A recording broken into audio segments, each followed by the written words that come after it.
Hello to the pessimistic, optimistic, and everyone in between. My name is Connor Philippine. Welcome back to the Minnesotan Sports Podcast. I'm just in my car here getting ready to go to the Minnesota Wild game tonight with my friends. So hopefully the Wild are able to continue to try and get some ground over the Knights or the Golden Knights. But I'm going to go over real quick the two moves that we made.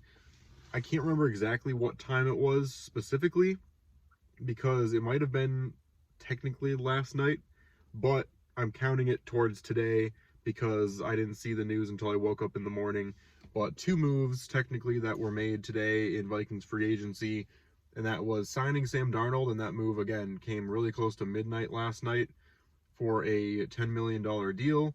And then we signed Aaron Jones as well, pretty early in the morning. I'm pretty sure it was early in the morning, to about a $7 million per year deal for him as well. And so things are already starting to ramp down in free agency. That first day was insane, especially for the Vikings. But with our cap situation, it's most likely that we will not do anything else, especially if we're trying to also extend Justin Jefferson. So we'll go over these two. I don't think anything else will happen. It's like 5 p.m. right now. And if something does happen, I'll maybe make a quick video about it, or maybe push that news into the next one I make too. But these two players, Sam Darnold, well, actually, let's talk about Aaron Jones too, because I'm going to dig into it a little more with Sam Darnold. Aaron Jones is a signing I'm honestly really excited about. The Packers cut Aaron Jones after they asked him to take half of his paycheck next year, and he said no, rightfully, and they said, okay, you're gone. And instead they signed Josh Jacobs, and so he was, I'm sure, angry about that. And so now we're going to be signing him, and he's going to play against his former team 2 times this year. And he's already a hard runner. He's going to run even harder, knowing that he has something to prove against his former team within the same division, not just against the Packers the 2 times they play him, but all year long. He's going to want to stick it to them and put up even better numbers than he has in previous years. So hopefully Aaron Jones will make our running back room that much better. Obviously, I think that our biggest issues started at scheme and run blocking more than it was the running back's fault last year. But still, Aaron Jones is going to make this running back room better. We just need to figure out that scheme and run blocking in order to get the best out of him. Going now to the Sam Darnold situation, I think it's funny because all of a sudden, like, people were at Kirk Cousins' throat his entire career here in Minnesota. And at the end of it, I decided, yes, it was not worth re-signing him. I was much lower in this offseason than I have been. I was a Kirk Cousins apologist for the longest time, and then I started to see things a different way. But I still think it's funny how people were at Kirk Cousins' throat as much as they were and said he is just complete cancer to our team, and he's asking for too much money, and we want him out. He's not doing enough. And then he leaves.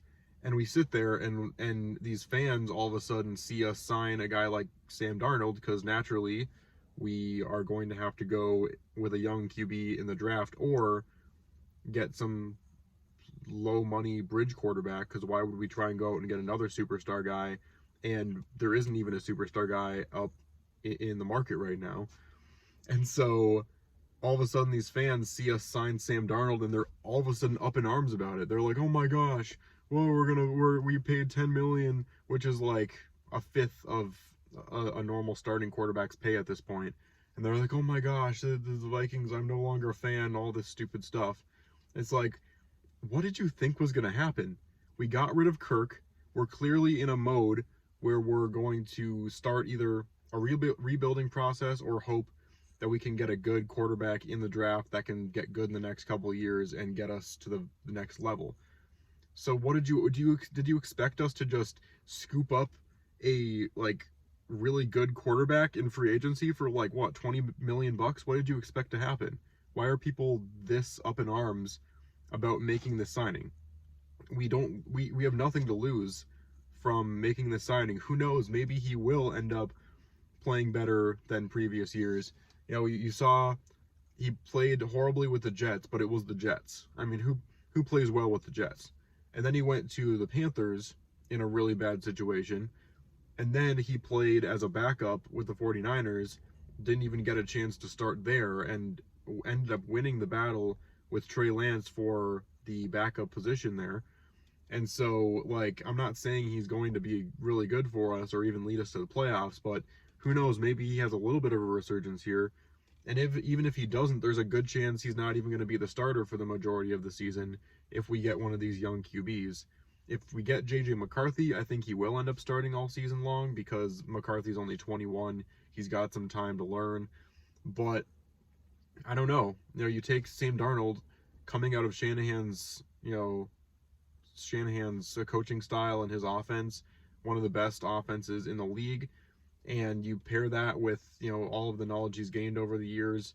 10 million is not much for a quarterback that's almost starting caliber at this point in the NFL with how crazy these contracts are becoming. So I don't know what people are so up in arms about. They're going nuts. Vikings fans will never be happy with what we do, and that's just the long and short of it. They will always find a way to find the negativity in it. If we sign a really good player, we signed him for $2 million too much. Or maybe we signed him for too many or too few years. We got rid of the quarterback that you were saying was a cancer to our team for 5 straight years. Now you're going to complain that we don't have a starting caliber QB?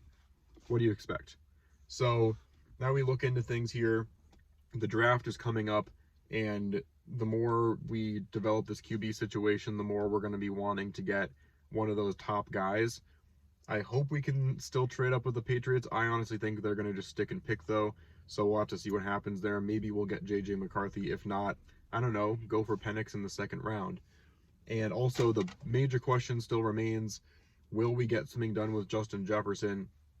And if we don't get something done with Jefferson by the end of this, after I think is he's going to wait until after the draft to see what we do, who we draft. Because, if the Vikings trade up and pick Jaden Daniels, Jefferson's staying. I mean, come on. A LSU guy throwing the ball to him, he's going to want to stay.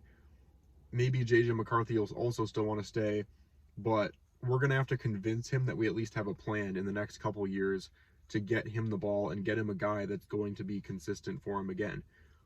But if he doesn't get that through the draft, if he wants out, we need to sniff that out before this season starts and trade him away now.